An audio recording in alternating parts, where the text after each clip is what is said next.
नमस्कार, हिमाचल दस्तक में आपका स्वागत है। मैं हूं आपके साथ स्मृति भारद्वाज। पेश है आज दिन भर की प्रमुख खबरें। प्रदेश के सीएम सुखविंदर सिंह सुक्खू हिमाचल प्रदेश में प्राकृतिक आपदा से हुए नुकसान की भरपाई के लिए दिल्ली पहुंच गए हैं। वे गृह मंत्री अमित शाह और वित्त मंत्री निर्मला सीतारमण से मिलेंगे और वित्तीय सहायता की मांग जो है दिल्ली में करेंगे। मुख्यमंत्री ऋण सीमा बढ़ाने और राजस्व घाटा अनुदान में कटौती का मुद्दा भी दिल्ली में सीएम उठाएंगे। वहीं सीएम आज सुबह 11 बजे शिमला से बाई हेलीकॉप्टर दिल्ली के लिए रवाना हो गए हैं और वहीं मुख्यमंत्री जो है दिल्ली में कल केंद्रीय वित्त मंत्री निर्मला सीतारमण एवं 16वें वित्त आयोग के अध्यक्ष डॉक्टर अरविंद पनगड़िया से जो है मुलाकात कर प्रदेश की आर्थिक स्थिति को रखेंगे। सीतारमण से राज्य के प्रतिकूल हालात को देखते हुए ऋण सीमा को बढ़ाने की मांग भी करेंगे। डॉक्टर अरविंद पनगड़िया से मुख्यमंत्री सुक्खू की तीसरी मुलाकात होने वाली है।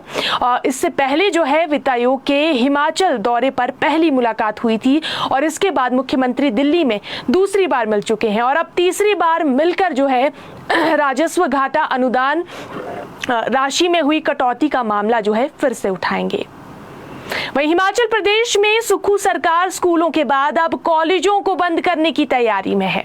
जिन कॉलेजों में छात्रों की संख्या 100 से कम है उन्हें बंद किया जाएगा। 15 कॉलेज बंद हो सकते हैं। बंद होने वाले कॉलेजों में पढ़ने वाले छात्रों को नजदीकी संस्थानों में शिफ्ट किया जाएगा। यहां पर तैनात जो प्राध्यापक हैं और गैर शिक्षक हैं उनको आवश्यकता वाले कॉलेजों में स्थानांतरित किया जाएगा। वहीं मुख्यालयों व शहरों के कॉलेजों में दूर दराज क्षेत्रों के कॉलेजों के मुकाबले छात्रों की संख्या बेहतर है। ऐसे में सरकार गुणात्मक शिक्षा देने के लिए ऐसे कॉलेजों को बंद करने जा रही है। जहां बीते कुछ वर्षों से छात्रों के दाखिले नहीं बढ़ रहे हैं और जहां छात्रों की संख्या 100 से कम है, उच्चतर शिक्षा विभाग ने इसका प्रस्ताव तैयार कर लिया है और इसे अंतिम मंजूरी के लिए कैबिनेट में भेजा जा रहा है। सूत्रों की माने तो कुछ एक कॉलेज ऐसे हैं जो दूर दराज क्षेत्र के हैं, इन्हें बंद ना करने का लगातार दबाव आ रहा है और ऐसे में सरकार यहां पर छात्रों की संख्या को 100 के बजाय 75 कर सकती है। हालांकि कैबिनेट में ही इस पर अंतिम फैसला होगा। सरकार अब स्कूल शिक्षकों के बाद कॉलेज प्राध्यापकों का भी युक्तिकरण करने जा रही है। इसके लिए विभागीय स्तर पर प्रस्ताव तैयार हो चुका है। अगस्त में युक्तिकरण करने की तैयारी है। लगभग 150 प्राध्यापकों को युक्तिकरण के तहत अन्य कॉलेजेस में शिफ्ट किया जा सकता है। वहीं कॉलेज मर्ज होने के बाद इनकी संख्या और बढ़ जाएगी। शिक्षा मंत्री रोहित ठाकुर की अध्यक्षता में बीते सप्ताह राज्य सचिवालय में हुई बैठक में ये सहमति बनी थी और अब अंतिम मंजूरी के लिए प्रस्ताव कैबिनेट में भेजा जाएगा। यहाँ पर आपको बता दें कि मार्च 2023 में सरकार ने भाजपा सरकार के समय 1 अप्रैल 2022 के बाद खुले 17 डिग्री और 2 संस्कृत कॉलेजों को भी बंद कर दिया था और 2022 में खोले गए 24 में से 19 कॉलेजेस को डी नोटिफाई किया गया था। हिमाचल प्रदेश के डिग्री कॉलेजों में नियुक्त प्रोफेसर भी पीएचडी करने वाले छात्रों के गाइड बन सकेंगे। प्रदेश विश्वविद्यालय ने इसको लेकर अधिकारियों को रास्ता तलाशने के आदेश अब जारी कर दिए। अब कॉलेजेस में ऐसे प्रोफेसर जिन्होंने पीएचडी की होगी उन्हें इसके लिए पात्र माना जाएगा। हालांकि अभी एचपीयू राष्ट्रीय नीति के तहत किस तरह से कॉलेज शिक्षा प्रोफेसरों को पीएचडी गाइड बनाया जा सकता है इस पर राय भी लेगी। यदि ऐसा होता है तो कॉलेजों के प्रोफेसरों को 8, एसोसिएट प्रोफेसर 6 और असिस्टेंट प्रोफेसर को 4 विश्वविद्यालय पीएचडी शोध जो प्रशासन है उसके लिए जो है यहाँ पर गाइड बनाया जाता है। और वहीं कॉलेज प्रोफेसर अगर पीएचडी गाइड बन जाते हैं तो उन्हें प्रमोशन में भी कई फायदे मिलेंगे। वहीं वरिष्ठता व अनुभव के आधार पर कॉलेज प्रोफेसर की प्रमोशन में वैल्यू अधिक बन जाएगी। आपको बता दें कि इससे पहले कॉलेजों में पीएचडी की कक्षाएं शुरू करने का प्लान था, लेकिन कॉलेजों में मूलभूत सुविधाओं की अभी कमी है और इसी के चलते अभी फिलहाल एचपीयू कॉलेज प्रोफेसरों को पीएचडी गाइड बनाने को लेकर काम करेगी। इसमें फायदा ये रहेगा कि यूजी की 4 साल की डिग्री में छात्र अपने ही कॉलेज के जो प्रोफेसर हैं उनको अपना गाइड बना पाएंगे। दरअसल कॉलेज प्रोफेसरों ने वीसी के साथ समीक्षा बैठक में पीएचडी गाइड का मसला उठाया था और इस दौरान प्रोफेसरों ने कहा था कि अगर पीएचडी के लिए कॉलेज लेवल के शिक्षकों को भी एलिजिबल कर दिया जाता है तो इससे शोध कार्यों में भी तेजी आएगी। वहीं कॉलेजों में नियुक्त 80% शिक्षकों ने पीएचडी डिग्री की है। फिलहाल एचपीयू ने प्रोफेसरों के इस मुद्दे को लेकर कमेटी भी गठित कर दी है और अब ये कमेटी यूजीसी के नियमों के तहत पीएचडी को लेकर विस्तृत रिपोर्ट बनाएगी। और पीएचडी गाइड के लिए यूजीसी के कुछ नियम हैं। एक प्रोफेसर या सहायक प्रोफेसर या किसी मान्यता प्राप्त शोध संस्था का वैज्ञानिक या संकाय सदस्य जिसके पास पीएचडी की डिग्री और कम से कम 3 शोध प्रकाशित हुए हैं और अपनी परिवीक्षा पूरी कर ली, वह पीएचडी गाइड बनने के लिए जो है योग्य होता है। इसके अलावा 62 से अधिक आयु के शिक्षकों, नए शोधार्थियों को अनुमति नहीं है और जो सेवानिवृत्ति के करीब शिक्षक हैं उनको भी शोधार्थियों को लेने से जो है रोका जा सकता है। वहीं हिमाचल प्रदेश हाईकोर्ट के आदेश के बाद शिमला जिला में वन भूमि से कब्जे हटाने के लिए वन राजस्व विभाग व प्रशासन ने मुहिम शुरू कर दी है। कोटखाई व कुमारसैन में वन भूमि पर बने बगीचों में सेब से लदे लगभग 500 पेड़ों को काटा गया। कुमारसैन के बड़ा गांव में कई बागवानों के कब्जे हटाए गए। इस दौरान वन भूमि पर लगे सेब के पेड़ों को भी काट दिया गया। कोटखाई के चैथला में भी जो है यहाँ पर जो बागवान है उनके बगीचों से अवैध कब्जों को हटाया गया। जिला प्रशासन ने हाईकोर्ट के आदेश के पालन के लिए वन विभाग को वन भूमि पर बनाए सेब के बगीचे हटाने के आदेश दिए हैं। बागवानों ने वन भूमि पर कब्जे कर सेब के पेड़ लगा लिए हैं। वहीं कोटखाई के गांव चैथला में शस्त्र लेकर चलने पर 18 जुलाई तक प्रतिबंध रहेगा और इस संबंध में डीसी शिमला अनुपम कश्यप ने निर्देश जारी किए हैं। हालांकि आदेश पुलिस, पैरामिलिट्री व सिक्योरिटी फोर्सेस, सरकारी व गैर सरकारी और अधिकृत सुरक्षा कर्मियों पर लागू नहीं होंगे। यहाँ पर वन भूमि पर जो है सेब के बगीचे तैयार किए गए हैं। हाईकोर्ट ने अतिक्रमण कर लगाए बगीचों को हटाने के आदेश जो है वो दिए हैं। हिमाचल प्रदेश समेत शिमला में ईमेल के जरिए सरकारी संस्थानों को बम से उड़ाने की धमकी के मामले के तार विदेशों से जुड़ रहे हैं। शिमला पुलिस और साइबर विशेषज्ञों ने जांच में उन इंटरनेट प्रोटोकॉल यानी आईपी एड्रेस की पहचान कर ली है जहां से धमकी भरे ईमेल भेजे थे। पुलिस के मुताबिक ये आईपी एड्रेस विदेशों के हैं जहां प्रभावित ना हो इसको लेकर जो जांच प्रभावित ना हो इसको लेकर जो है खुलासा फिलहाल पुलिस नहीं कर रही है जहां के ये आईपी एड्रेस हैं। वहीं आरोपियों के संबंध दूसरे देशों से होने पर आने वाले समय में मामले की जांच के लिए केंद्रीय जांच एजेंसियों की मदद भी यहां पर ली जा सकती है। प्रदेश सचिवालय और प्रदेश उच्च न्यायालय को कई बार ईमेल के जरिए बम से उड़ाने की धमकी मिल चुकी है। वहीं पुलिस ने सूचना मिलते ही परिसरों में गहन छानबीन का अभियान चलाया था। धमकी मेल के मामले में साइबर क्राइम के विशेषज्ञ भी जांच कर रहे हैं। इसमें पता चला है कि कई मामलों में ईमेल भेजने के लिए वीपीएन यानी वर्चुअल प्राइवेट नेटवर्क का इस्तेमाल किया गया है। आपको यहां पर बता दें कि हिमाचल में हाल के महीनों में ही ऐसी 8 से 10 धमकियां जो है वो मिली हैं। हिमाचल प्रदेश के जनजातीय जिला किन्नौर में स्थित पवित्र किन्नर कैलाश की वार्षिक यात्रा इस साल पहले से कहीं अधिक भव्य और लंबी होगी। ये यात्रा जो है इस बार 15 जुलाई से शुरू होकर 30 अगस्त तक चलेगी। पहले ये यात्रा सिर्फ 15 दिनों के लिए होती थी, लेकिन श्रद्धालुओं की बढ़ती संख्या और धार्मिक महत्व को देखते हुए इस बार प्रशासन ने इसकी अवधि 3 गुना बढ़ा दी है। प्रदेश की सबसे कठिन धार्मिक यात्राओं में से एक मानी जाने वाली किन्नर कैलाश यात्रा तांगलिंग गांव से ही शुरू होती है, जो समुद्र तल से लगभग 6000 फुट की ऊंचाई पर है और यात्रा को पूरा करने में कम से कम 2 दिन का समय जो है वो लगता है।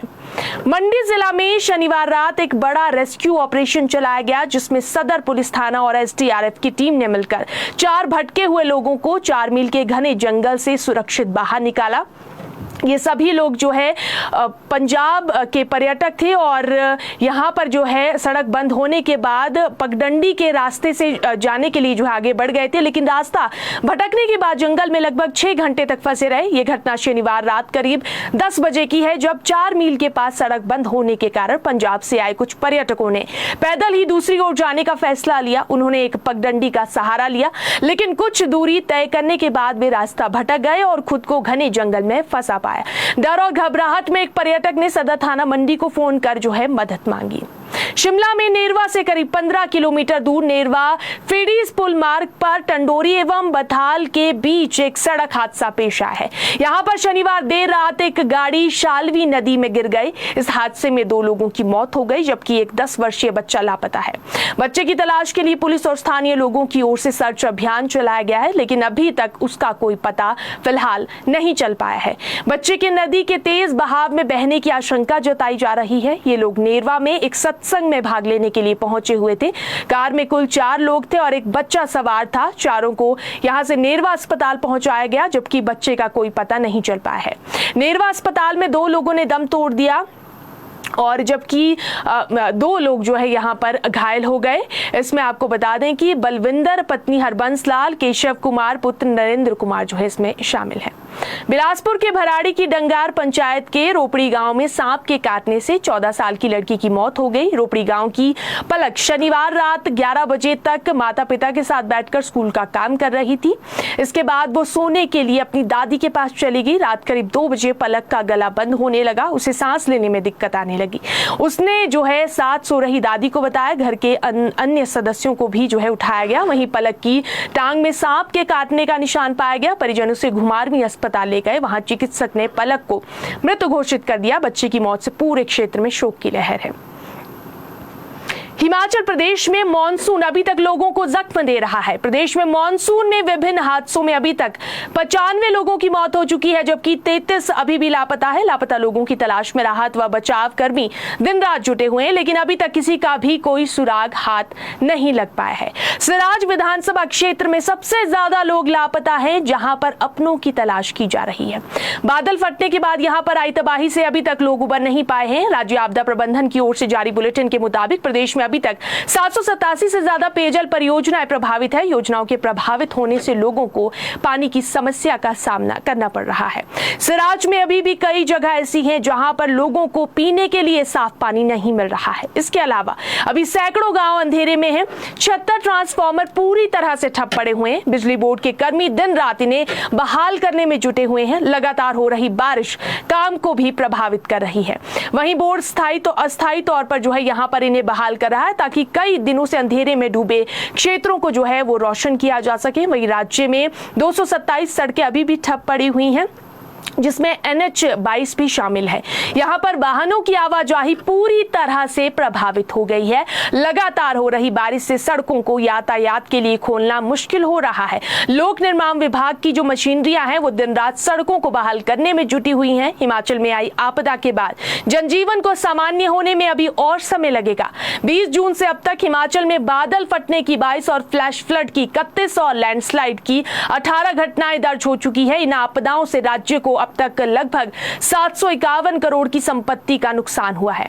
भारी बारिश और लैंडस्लाइड से राज्य में यातायात पूरी तरह से प्रभावित हुआ है। मंडी के चंडीगढ़ मनाली नेशनल हाईवे पर भी शनिवार को 4 मील के पास भूस्खलन से जो है यातायात अवरुद्ध हो गया, जिस कारण स्थानीय लोग व पर्यटकों ने रात अपनी गाड़ियों में बिताई है। मंडी पंडोह मार्ग 4 मील के पास शनिवार दोपहर 1:30 बजे से पहाड़ दरकने और लगातार मलबा गिरने के कारण चंडीगढ़ मनाली राष्ट्रीय राजमार्ग बंद है।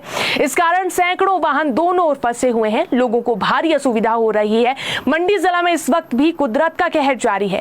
खासकर सिराज घाटी में आई भीषण त्रासदी ने जो है पूरे जनजीवन को अस्त व्यस्त कर दिया है, जिसने लोगों को बेघर कर दिया है और कई लोग लापता बताए जा रहे हैं। बारिश और भूस्खलन का जो सिलसिला है वो थमने का नाम ले रहा है, जिससे स्थिति जो है लगातार बिगड़ती जा रही है। सिराज के धारवाड़ गांव में तबाही का मंजर साफ देखा जा रहा है। यहाँ बड़े पैमाने पर जो है वो लैंडस्लाइड हो रहा है, जिससे मिट्टी और पत्थर तेजी से नीचे की तरफ आ रहे हैं, जिस कारण सड़क पर अब आवाजाही भी बाधित हो गई है। कई घर पूरी तरह से बह गए हैं और जो बचे हैं उन पर भी खतरा मंडरा रहा है। हिमाचल में 18 जुलाई से मौसम खराब बना रहेगा। जी हाँ, मौसम विज्ञान केंद्र ने राज्य में बारिश को लेकर अब येलो अलर्ट जारी किया है। लोगों से एहतियात बरतने और नदी नालों से दूर रहने को कहा गया है। इसके अलावा 16 और 17 जुलाई को राज्य के कुछ स्थानों पर भारी बारिश की भी संभावना जताई गई है। पिछले 24 घंटों के दौरान राज्य के अधिकांश हिस्सों में बारिश हुई है। इससे तापमान में भी 2 से 3 डिग्री तक की गिरावट आई है। लोगों को ठंड का एहसास भी हुआ है। वहीं शनिवार को भी शिमला सहित प्रदेश के अन्य हिस्सों में दोपहर बाद बारिश का दौर शुरू हो गया था, जो कि शाम तक चलता रहा। इसके बाद आज भी कई जिलों में बारिश हुई। मौसम विज्ञान केंद्र के अनुसार 13, 14, 15 और 18 जुलाई तक कई स्थानों पर हल्की से मध्यम बारिश होने की संभावना है, जबकि 16 और 17 जुलाई को अधिकांश स्थानों पर हल्की से मध्यम बारिश हो सकती है। इसके अलावा 12 से 18 जुलाई तक अलग अलग स्थानों पर 1 या 2 बार भारी बारिश होने की संभावना जताई गई है। फिलहाल के लिए इतना ही। हिमाचल प्रदेश की तमाम बड़ी खबरों के लिए देखते और पढ़ते रहें हिमाचल दस्तक। नमस्कार।